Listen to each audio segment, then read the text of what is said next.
Into the final furlong. It's Further Ado by 5, Further Ado by 6, by 8. We've seen this before. Here he comes to the 16th pole. A magnificent run to win the Grade 1 Toyota Bluegrass. Further Ado, Irad Ortiz Jr. Spendthrift wins the Bluegrass.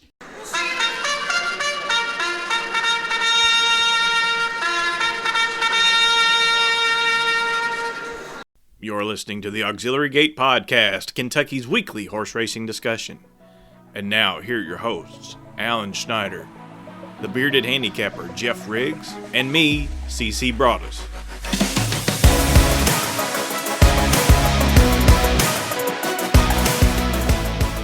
Hello, friends. Welcome to episode 241 of the Auxiliary Gate Podcast. We are recording April 8th, 2026.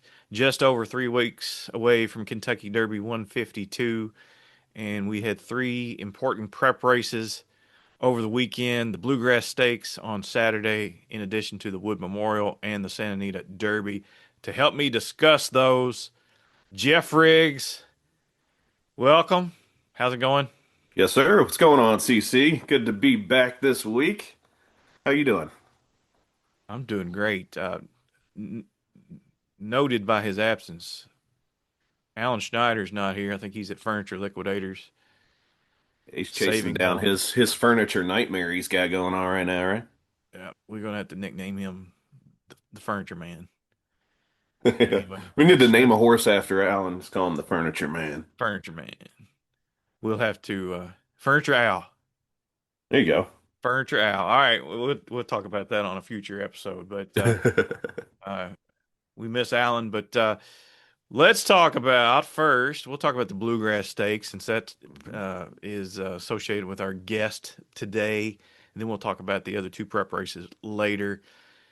Further ado, easy winner of the Bluegrass Stakes, won by 11 lengths. Earned a buyer of 106. I had his Ragozin number around here somewhere. It's pretty good too. I think it was like 5 or 6. He's at the top. He's at the top end. Just an outstanding performance. And I'll throw it over to you. You can talk about this Bluegrass while I find his Ragozin number. That was an absolute wow performance, CC. I was, I thought he was definitely a likely winner of the race. Made a ton of sense in there, but I did not see that 11 length victory coming. I gotta step back for a second after me and Alan were taking a victory lap last week about how we had just totally nailed the preps. We were both semi against at least trying to beat Further Ado in this race just because of the question marks surrounding him. But man, he answered all the questions resoundingly. My horse Great White, I thought I had a good shot early on, and then he faded pretty badly coming down the lane. But man, Further Ado could not have finished any stronger. That 106 buyer is it just jumps off the screen when you're doing any kind of Derby prep. Now that the field is mostly set, you kind of know who's going to be in there, and that number sticks out from the crowd big time. So if he can back that up, I mean, he's got to be the horse to beat in the Kentucky Derby. It's the obvious thing is that both of his huge numbers he's run have been at Keeneland, and the Kentucky Derby isn't run at Keeneland. I think if it was run at Keeneland, Further Ado might be even money on Derby Day. But instead, I think he'll probably be, I don't know, you think he'll be third choice, CC, on Derby Day? Man, I think you could make the case he could be the favorite, to be I honest. think he could too. Yeah, with that big number too. There's definitely I could see any of those top 3 being favored, but yeah, he could be, especially if it seems that he's coming into the race well, and the buzz on the backside is on him. He could easily be the favorite in the Derby. But yeah, I thought he ran huge. I can't take anything away from it. Thought it was much more impressive than the 2 other preps that happened on Saturday as well. But major contender going into the Kentucky Derby and Further Ado. And I saw that just right as we were about to go on air here that they announced that John Velazquez will be aboard for the Derby. Yeah, that guy knows his way around a Derby horse. I know he won on Animal Kingdom. He won on Always Dreaming. I'm trying to think if he rode Medina Spirit, right? As well to victory, but that horse was disqualified. Yeah. So, was he on Authentic as well? I can't remember now. I have to look Can't it up. remember either. Yeah. But looking at the rags, I've further seen him in that Derby winner circle many times, so he definitely knows his way around. He's he somebody knows. you want on that day. Yep. Further ado earned a 5, so that puts him basically at the top. Mm. The Puma is close. The Puma lost a lot of ground in that Florida Derby. Now, if you're not familiar with the Ragazines, same as Thoroughgraph, it's all about ground loss in addition to how you fared against the clock. So Further Ado was 3 wide all the way around in the Bluegrass Stakes. So he That's a lost a good lot of point that I ground. didn't mention talking about it. That's definitely an important point to make is that he did not have. It's not like he hugged the rail the whole way around and just dominated. Yeah, and basically it was against the clock. I don't think he beat anything in there. I Yeah, mean, I agree. the second place finisher was Otinho, who was a distant third in the Gotham last time, I think. Not a great performance, but a horse that's got a little uh, has some progression in his future, I guess you could say. But Further Ado, absolutely outstanding, and looking forward to seeing him on the first Saturday of May. And without further ado, we have an interview scheduled with our special guest who has a lot to do with Spendthrift Farm in Lexington, and let's go to that right now. Okay, we are joined by Mark Toothaker, who is the stallion sales manager for Spendthrift Farm. You may already know that Spendthrift Farm is the home to one of the leading thoroughbred sires in the world that's into mischief. Spendthrift is also the home to top sires Yaupon, Omaha Beach, Vacoma, and Forte. But not only that, Spendthrift campaigns Bluegrass Stakes winner Further Ado, who will likely be one of the top 3 betting choices in this year's Kentucky Derby in less than 4 weeks' time. Mark, welcome to the show. We're grateful that you could join us today. Oh, guys, thank you so much. It's an honor to be on with you, and I appreciate you giving me the opportunity to talk a little bit about Spendthrift. We're very proud of this place. I've been there. It's been a long time ago, but I've been there, and beautiful farm, beautiful setting. I wanted to actually live there. To be honest, I would trade everything just for a one small stall, just to hang out there. But I'm sure a lot of people feel the same way.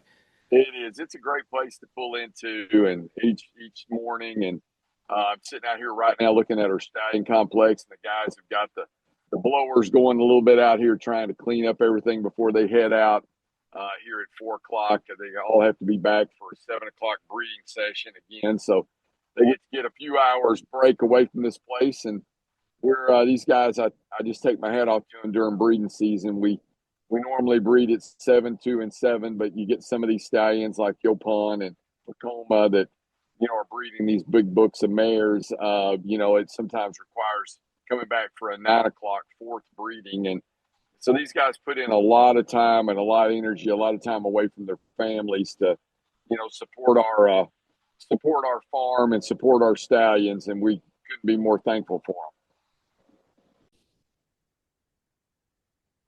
Okay, Mark, what exactly is your job description at Spendthrift?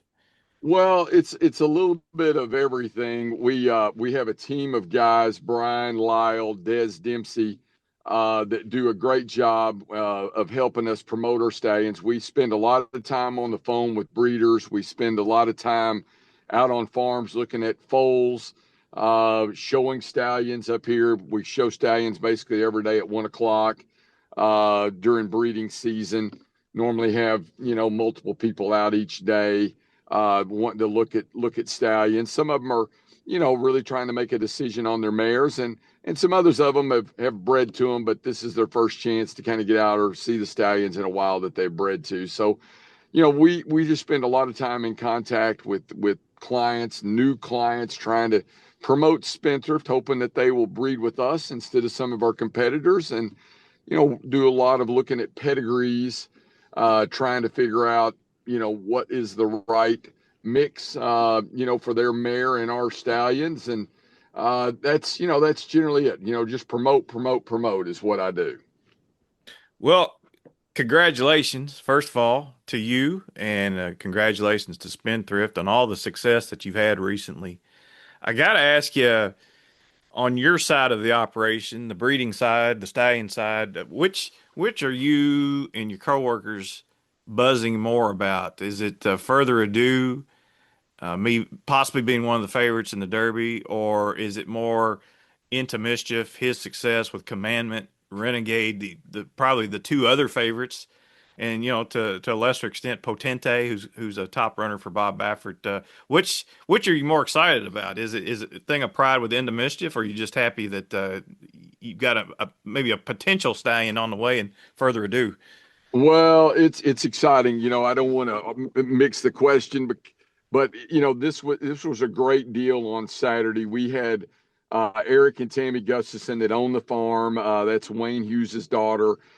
They were in town. They had their daughter in town, Greer, and her husband and his parents, and Eric and Tammy were so nice to bring so many of our managers on the farm, broodmare managers and yearling managers out to the farm. So we had a big collection of a lot of folks. They were nice enough. My couple, one of my daughter was able to be there. Her fiance, a lot of the Toffee kids were able to be there. So it was a very exciting day. It gives you a jolt in the arm, when you've got a horse like that. We were trying to figure out, what Irad was going to do, but we kind of felt like we knew with his relationship. And so, every farm has got a guy. And our guy, it's easy to know who our guy is. Our guy is Johnny. And so, all of us really were like kind of hoping, we hoped Irad would stay with us, but if he didn't, we knew we had Johnny. And we just had so much magic with him. He won 5 grade ones for us last year. When we won the Kentucky Derby with Authentic in 2020, Johnny rode him. And so, he's a great friend of the farm. He's a great friend of Eric and Tammy, Ned, and myself. And so, we were beyond thrilled today when we got the news that Johnny would be aboard for the Derby for us on Further Ado.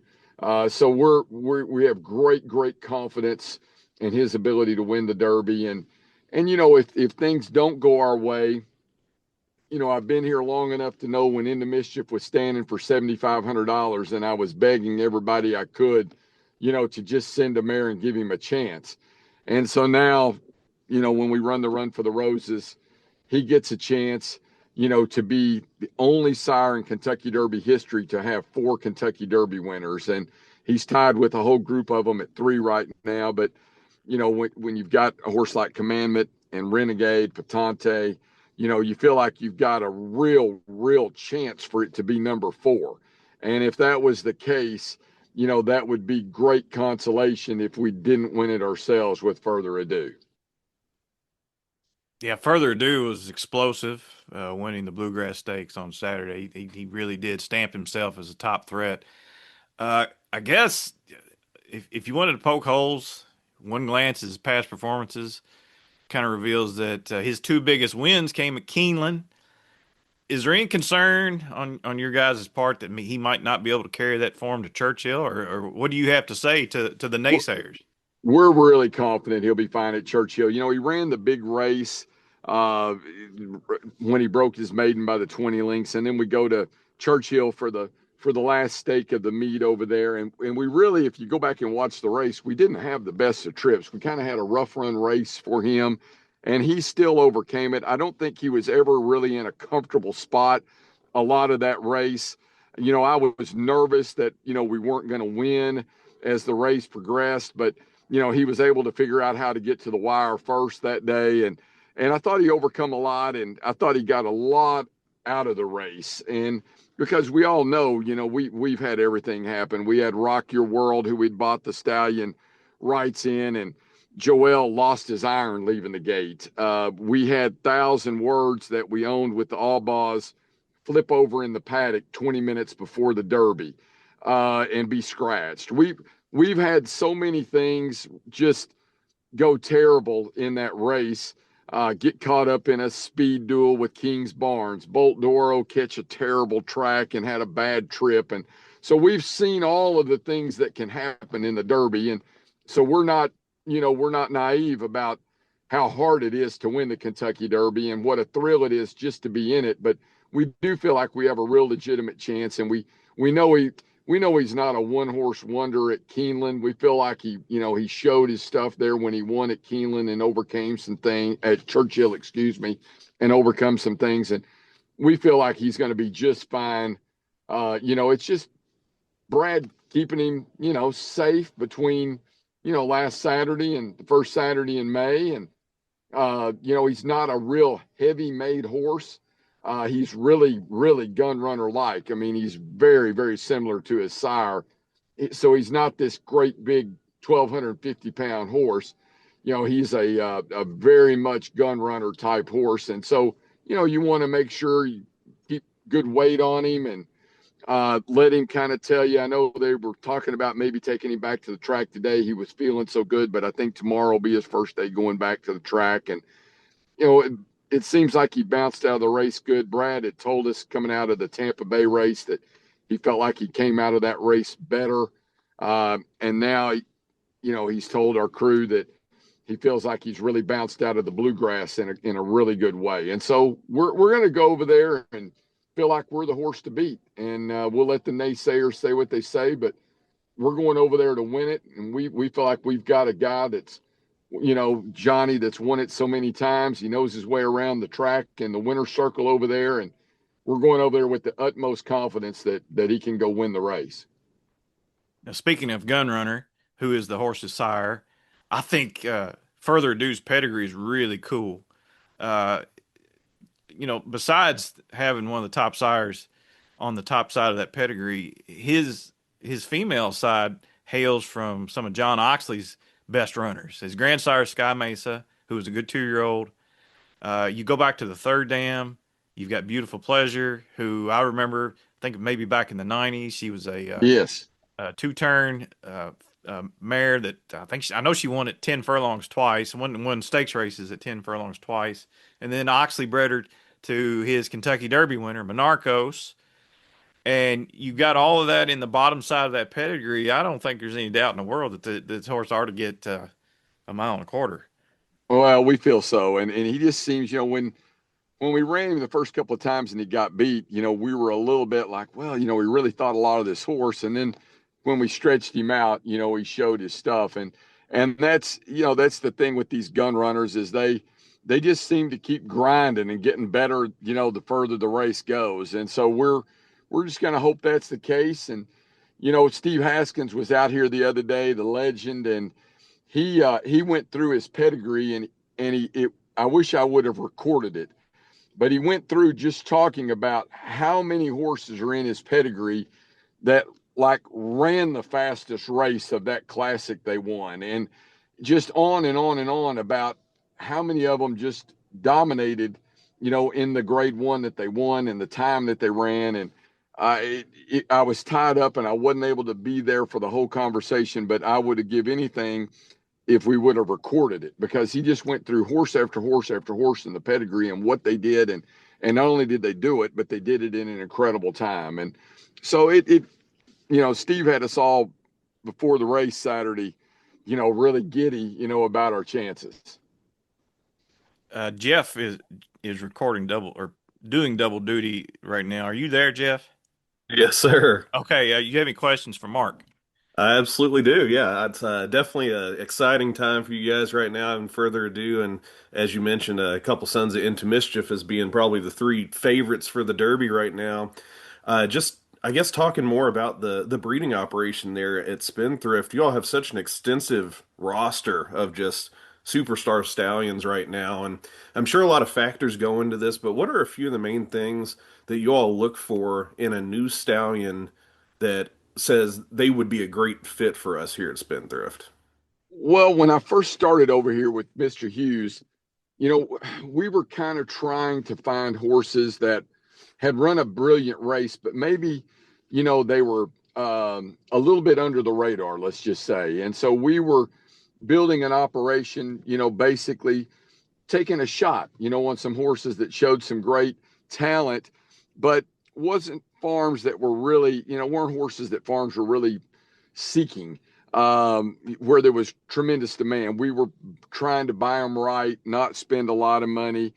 Wayne always felt like, if they really showed that brilliance, that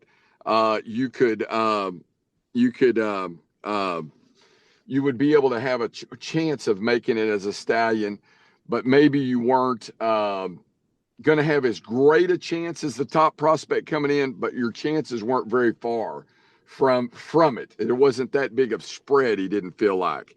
And so we were taking our shots on horses like that, and we went down to Oaklawn, and Richard Mandela trains for us and had trained for Wayne for a long time. And I went down for the Rebel, and Omaha Beach was running. And so went down, he's outside grazing, and Richard turns to me and says, I think this is the greatest horse I've ever trained.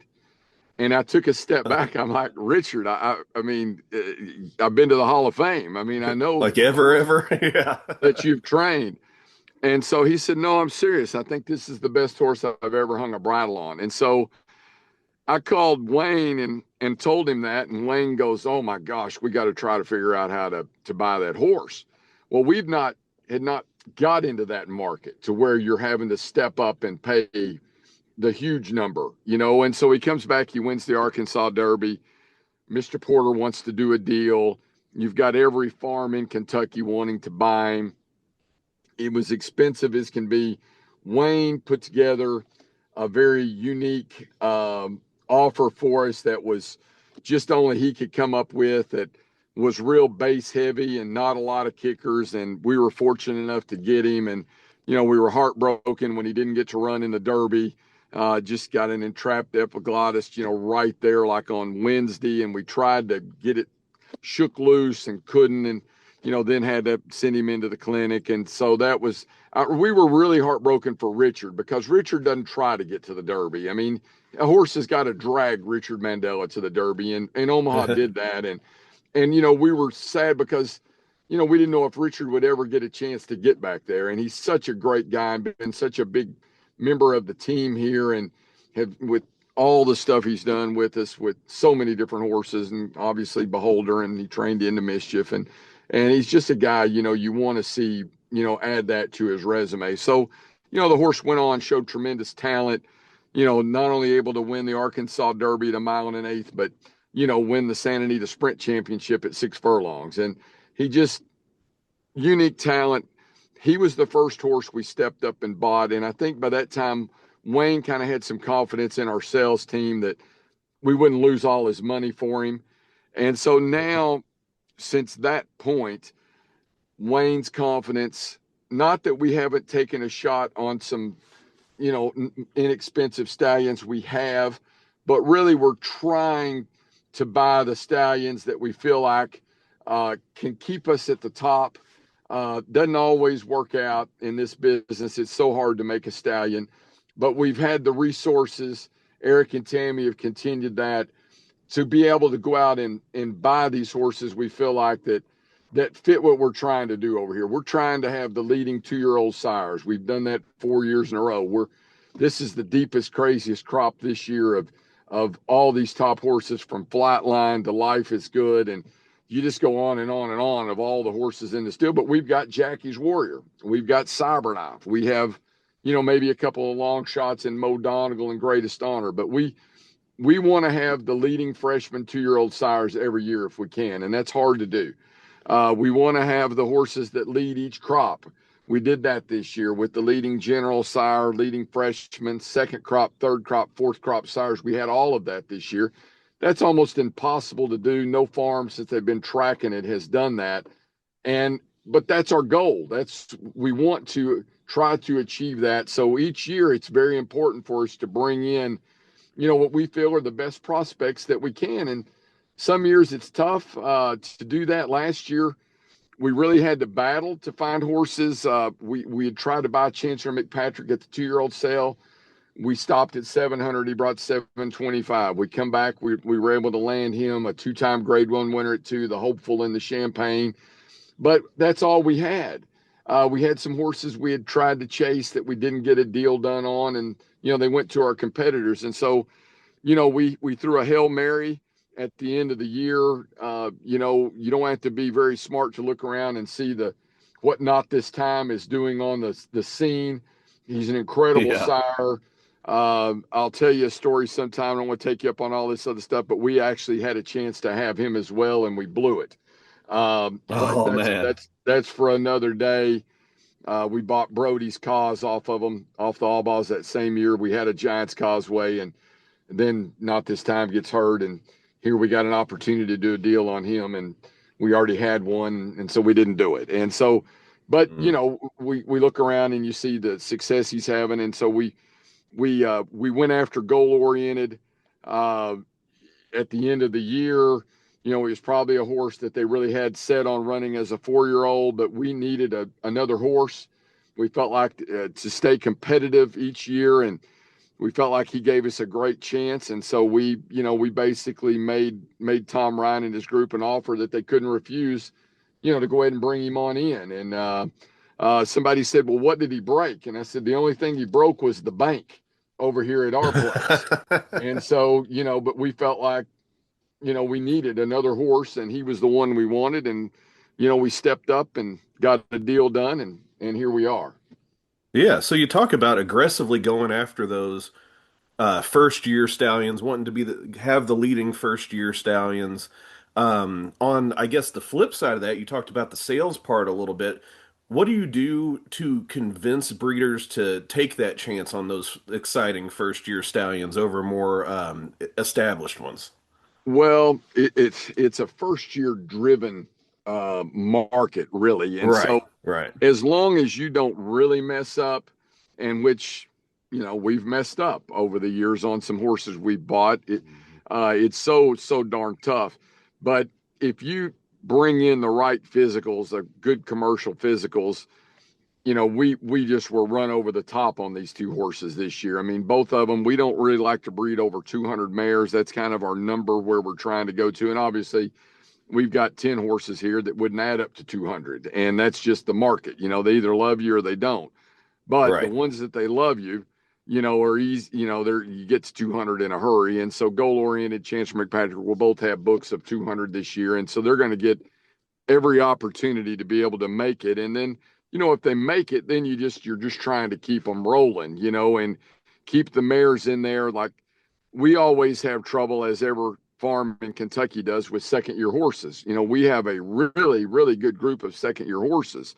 We've got, hey girls, we have a really good group of second year horses, but we have, National Treasure. We have King's Barnes, that fits into that group, and Door Knock. And all of those are just top class horses, and we're out taking full photos. But we have to really work our tail off to get numbers back to second year horses. And it's just the way the market is here. And so, we're every good full photo we get, we're trying to put it out there somewhere in the market where people can see it, word of mouth. Hey, we went out and looked at a bunch of King's Barnes yesterday. We love the way these things look. But what happens is if those second crop horses go sell good this November as weanlings, well, then all of a sudden everybody's back to you in year 3. We struggled so much on Jackie's Warrior on that crop.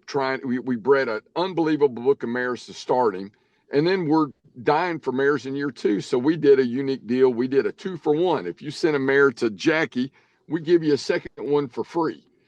We hated to do that, but we needed to do it because we knew we needed to get him the numbers. Well, we did that in year 2. We got him full, and then we've never looked back. Full in crop 3, full again this year in crop 4, where they're going to run this year. And so you do anything you can to get them the numbers to try to give them the best chance you can. And very few of them can do what Into Mischief did with 42 in his first crop and 34 in his second crop and 20 something in his third crop. I mean, it just doesn't happen. That's just catching lightning in a bottle to get a horse like Into Mischief that overcome not being able to get any mares. But we work hard to get them the mares. Wayne always used to tell me all the time, he said, I don't know what enough is, but you got to get them enough, to Right. be able to give them an opportunity. And so that's what we try to do is we just try to get everyone in here that we can. And then, hope they go be Yopon, who's going to have a horse in the Derby. Hope they or Bolt Doro that's going to have a horse in the Derby. You just try to, hope you get them enough of them out there and then they go do it. So many of them fail. We've had so many failures. I don't even want to talk about it, but we've been very fortunate to have some great success as well. Yeah, the ups and downs for sure, and I guess riding that wave. You talked about Into Mischief and how at one point he stood for 7,500, and then we see where he's at today. And you're talking about how sometimes people can not be as interested in the second year stallions and then come back. Who would you say currently is your most underrated stallion on the roster? Like, who are you pushing right now? I mean, not saying that they're going to turn into Mischief, obviously, but one that you just think is underrated right now. Well, I mean, I can take you on two different categories of that. One being is I feel like we have some horses that are absolutely Rodney Dangerfield. We have a horse like Golden Sense that sired Mystic Dan that won the Kentucky Derby. I mean, I'm over here, he owes the farm nothing. He's bred one year, he bred the most mares of any stallion in North America. Golden Sense owes us nothing. But that's a horse that if you're sending us other business, we'll sell you a season in Golden Sense for $5,000. Well, that's a horse that sired a Kentucky Derby winner. It's sad to me that I'm having to sell him for that, but that's the market. He's not a real commercial horse. He kind of throws himself, and he's not a very big horse. He's a little chunky, and so he has a tendency to kind of throw a kind of a chunkier made horse, and that's not what the market wants. These big, leggy, stretchy horses that that look fit the profile of what they're looking for and what their clients are looking for. And so but there's a horse that's so underrated. I mean, you get a chance to win the Derby, you sire a Derby winner. He's had so many nice horses. You just look up all the time. He's got another horse winning a stake or something running in a stake. And so he's one of them that's very, very underrated. As far as these stallions out here that we're trying to get going that don't have their first runners yet, I'm a very, very big fan of Forte. He bred a huge book year one. He bred a really good book in year two, but now here we are in year three. His horses have sold well out at the sale, but I just feel like he should be full. He should be, 190 to 200 mares off of the way these foals look and off of the type of mares that he got from Spendthrift and he got from Mike Rapoli to support him and Vinnie Viola. I'm at about 125 mares on him, which is not bad. Look, that's okay. I mean, that gives him a chance, but I feel like he's underrated. I feel like that people now that he's in year three, he's a horse that I feel like should have more mares because I love what I'm seeing from him. And I know how good of a racehorse he was. It's hard to win that many grade ones at 2 and then carry it on to 3. Yeah, absolutely. It's one that could get more expensive for people once these horses start hitting the track and start performing like you think they'll be able to. But yeah, I definitely appreciate it, Mark. I'm going to kick you back over to CC because I know he's got a couple more questions for you before we let you go. You got it.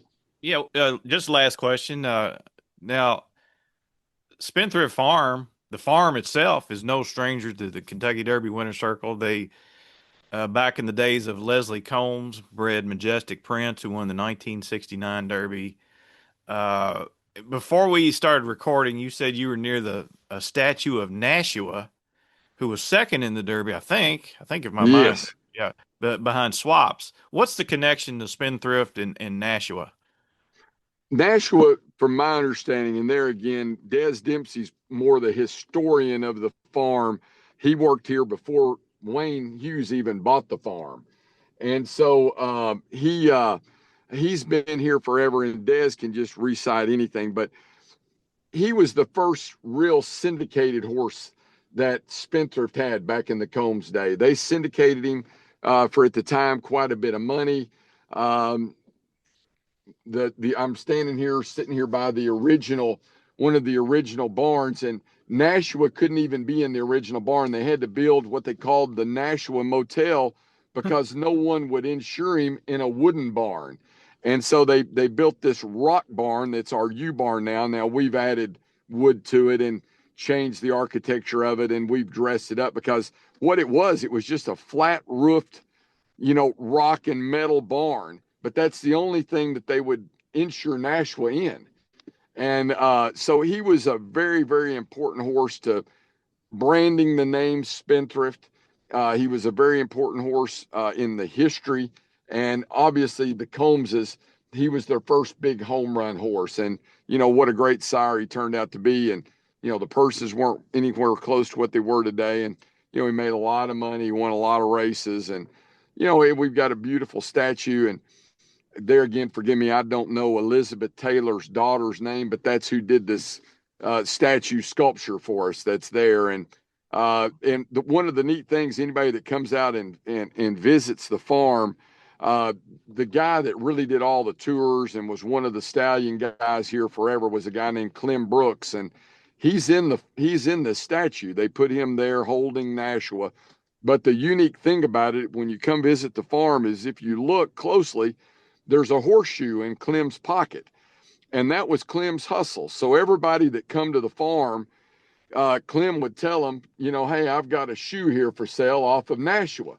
And Mr. Combs, they said, would tell him, they'd say, Clem, if Nashua, all these shoes come off of him, he would have looked like a centipede. And so, they probably come off of brood mares, and he got these shoes out of the back of the blacksmith's truck. But he sold them as coming off of Nashua. And so that was his big hustle back in the day. And it's pretty funny that, when they did the statue, they included a horseshoe there in Clem's pocket.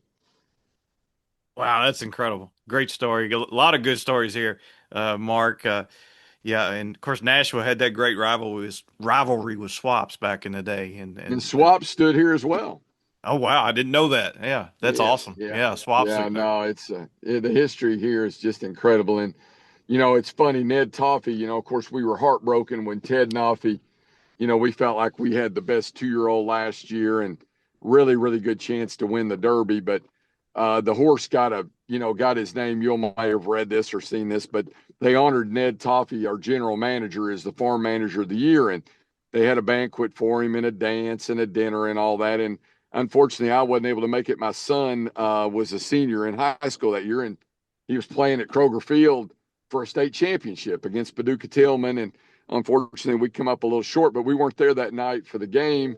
We were there, supporting him. And that night, the Blood Horse put a little tweet out about their daily for the next day, and they said, "Be sure and read the Blood Horse Daily tomorrow as we as Ted Noffey was honored." And so Ned's daughter circled it and tweeted it back to him and said, "Well, you're close." Well, she took a screenshot of that and sent it to Eric and Tammy, and they kind of threw it back in the drawer and said, "Wouldn't it be fun to name a horse sometime off of that gaff?"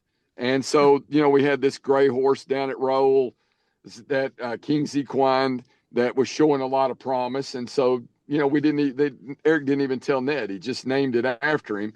And Ned saw it when it popped up on the works. But Ned was taking care of Wayne Hughes's horses at Three Chimneys. He was his broodmare manager.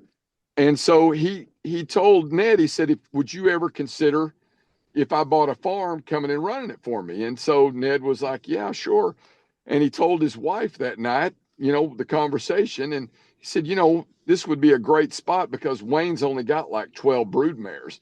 He said, "I think it would almost be boring, but it would be, nice to be with Wayne and, just have a small farm and just those responsibilities." And so Wayne told Ned, "Why don't you start looking on your day off a little bit, looking around a little bit and see if you can find us a farm." And so Ned had went and looked at a few farms, 80 acres, 100 acres, something just nice that would fit 12 broodmares in their foals. And if Wayne kept any back for yearlings and stuff to take to the races, enough room where everybody had room for that. Well, Wayne calls Ned one day and he said, "Hey, I bought a farm." And Ned said, "Really? Where did you buy?" And he said, "I bought Spendthrift." And Ned about fell over. And so, Ned all of a sudden thought he was going to get a job with 12 brood mares, and now we have 100 brood mares, and we'll have 80 foals this year. And there's that many that turn into yearlings, and some go to the sale, some go to the races. We've got 42 2-year-olds in training this year down in Ocala. Some have already went out to the trainer, and then we've built this thing from no stallions to 30 stallions, and we've got a welcome center, and we do all these tours. And so Ned never in his wildest dreams, when Wayne Hughes told him he was going to buy a farm, ever thought that it would turn into this monstrosity and training center and 80 or 90 horses over at that training center and training, and Ned in charge of all of that. It's just you never know where life leads. And Ned took a shot with Wayne, and Wayne took a shot on me, and changed my life forever. For a kid from Arkansas, just loved the horses. And so it's been a dream, to be here. It's been a dream for us to win the Kentucky Derby. And, with no further ado, maybe we'll win it here in 2026. Well, it's a success story indeed. I can't let you go without asking you about Ted Nafi. I totally forgot about him, to be honest. He was out of sight, out of mind. Will he be back this year, or do you know anything about what? We hope that's the case. So we sent him, he came out of the Breeders' Cup, and he just didn't move right on the track. Ned's son Daniel is our racing manager, and so he spends a great deal of time in Florida and out to California checking on our horses. And he called me one night. My wife and I were just leaving Cattleman's, and he called me and he goes, Tooth, man, I just don't know about Ted. He said, we breezed him today, and he goes, he just doesn't look the same. He just looked real crabby. And I said, oh man, that's not good. And I said, what do you think's the deal? And he said, he might have, we might have some bone bruising going on. And sure enough, they sent him in for a nuclear scan, and his condyles are what lit up. And so, you're like, oh my gosh, you're just heartbroken. Maybe you could have pushed him on. Some people can push him through that and, go ahead and get him to the Derby. So, Eric and Tammy wanted to do right by the horse. So he went to Stone Street in Ocala, and they have a very unique deal. They have an equisizer like everybody has got, but they have one that's an aquisizer. It's just like an equisizer, but it's from Australia, the concept of it. And so the horse actually walks in a circle both directions, but he's walking in water. And it seems to have had great success with bringing other horses back for Stone Street that have had this same similar injury. And so he was going to get turned out for that, get to do that, on an every other day basis, get turned out to be a horse. And then once they feel like he's kind of over it, he was going to go back to jogging for 30 days and then back to the track, back to Todd. Our hope is to be able to make Saratoga. I don't know if that is absolutely a for sure thing right now at this point, but the point is to get him back to the races. And, we'll just have to see where he's at the end of the year. Can we get him back? The Breeders' Cups at Keeneland, we'd love to have him back in the Breeders' Cup Mile. If we can't get him back in time for the Classic to have him that fit, we'd love to showcase him here. I asked the question the other day, is he a horse that we would for sure bring in next year? And that was not decided. Eric and Tammy said, all depends on how he comes back. And if we're later getting him back to the races, then there's a very, very good chance we would, if all was well, we would run him as a 4-year-old to, be able to enjoy him more. And, he certainly has got the resume to come here and be a stallion when he's done. And so we're hopeful that we get him back, but it's an answer I don't know the answer to. But we have a couple of really, really talented horses. I'll tell you, for your listeners to keep an eye on, they can put them in their stable watch. But we had a horse run a 98 buyer last fall at Keeneland named Local Knowledge. He beat Commandment. Commandment was 4th in the race. There was several other horses out of the Fountain of the Youth that were in that maiden special weight. And this horse was come from the outside post, had a terrible wide trip, and still won. And he is super talented, but he had the little beginnings of a little fracture going on. We had to stop on him. Well, he's back, and he's back breezing. He's with Todd. He is extremely talented. He might be as talented as anything out there. And so, keep him on your radar. We hope to have him ready to roll for Saratoga. He's the son of Yopon, who we've had so much success with. So he's coming back very good. We had another horse that broke his maiden first time out at Saratoga last year named Tappett's Legacy. He won an off the turfer first time out, but he came out of the race injured. And so he required quite a bit of time off, but he is back training lights out. So we have a couple of 3-year-olds out there. People put them in their stable mail. Look, we don't, you just never know, but we think they're extremely talented, and they could be horses that one day find their way here to the Spendthrift Stallion Barn, and I get a chance to sell seasons in them. So we'll see what happens. Oh, that sounds like a lot of fun. I've written those names down, and of course it's smack dab in the middle of breeding season. So I know you're busy and you got a lot of seasons to sell. So we're gonna let you go. But man, Mark, I appreciate this. We've learned a lot. We're gonna be rooting for Further Ado. He's gonna be on my short list of horses to bet on the first Saturday in May. And Mark, we wish you much success going forward. Guys, thank you. And anytime you're in Lexington, please stop by the farm. We'd love to. I know you've been here before, but please come by. We'd like to show you all the new things we've done, the B. Wayne Hughes Welcome Center, and we'd just love to have you out and show you around. All right, sounds good to me. We'll take you up on that offer. Thank you so much, guys, for having me. I really appreciate it. All right, Mark Toothaker. That's a name a lot of people in Lexington, a lot of breeders know real well. Apparently, he's very popular with a lot of the small breeders in the area. And Spendthrift Farm is, I guess you could say, they've been on the cutting edge of the breeding industry since they came around several years ago. But very interesting. Very interesting man to talk to. Hopefully they name a horse I can after see him, why so. for sure. He's very interesting, as you said. He's easy to talk to, very genuine guy, very engaging. So I think he's a great ambassador for them as well. Okay, let's wrap up talking about these Kentucky Derby preps. We'll go to the Wood Memorial first. Albus, a son of Yalpon, who stands at Spendthrift Farm, by the way, wins the Wood Memorial, a race I thought kind of fell apart late. Big early pace, strong pace, and it just collapsed late. Albus took advantage of it, and he will go on to Louisville for Pin Oak Stud.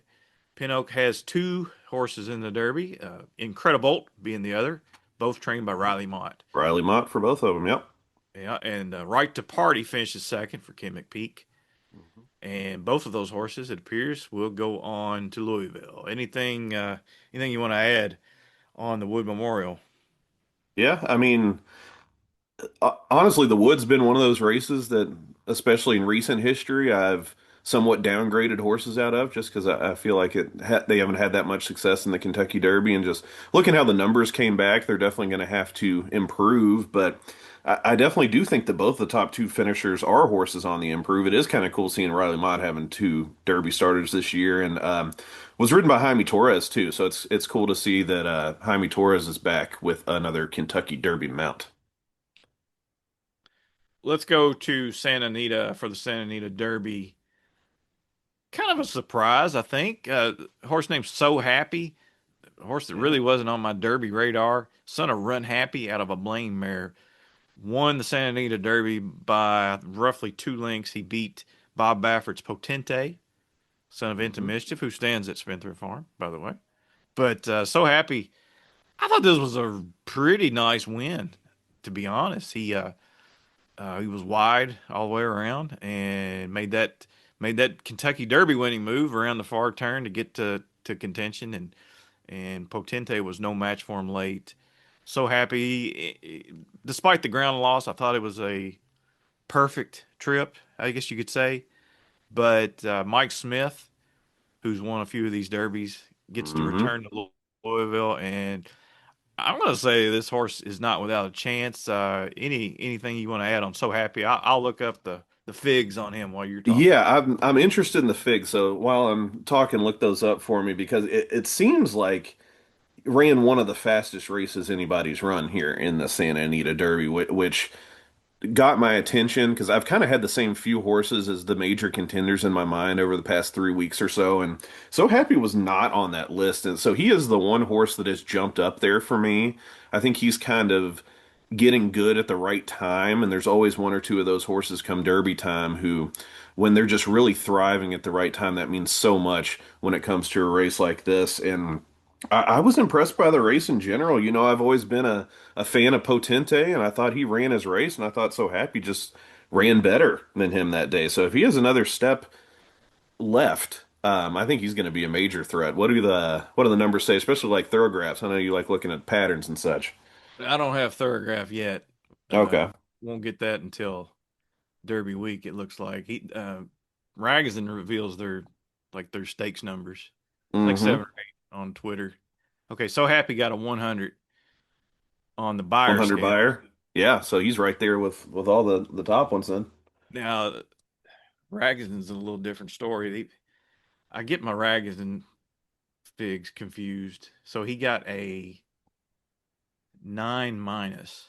Now I had this written down what a minus is. I think a minus is like, oh sheesh.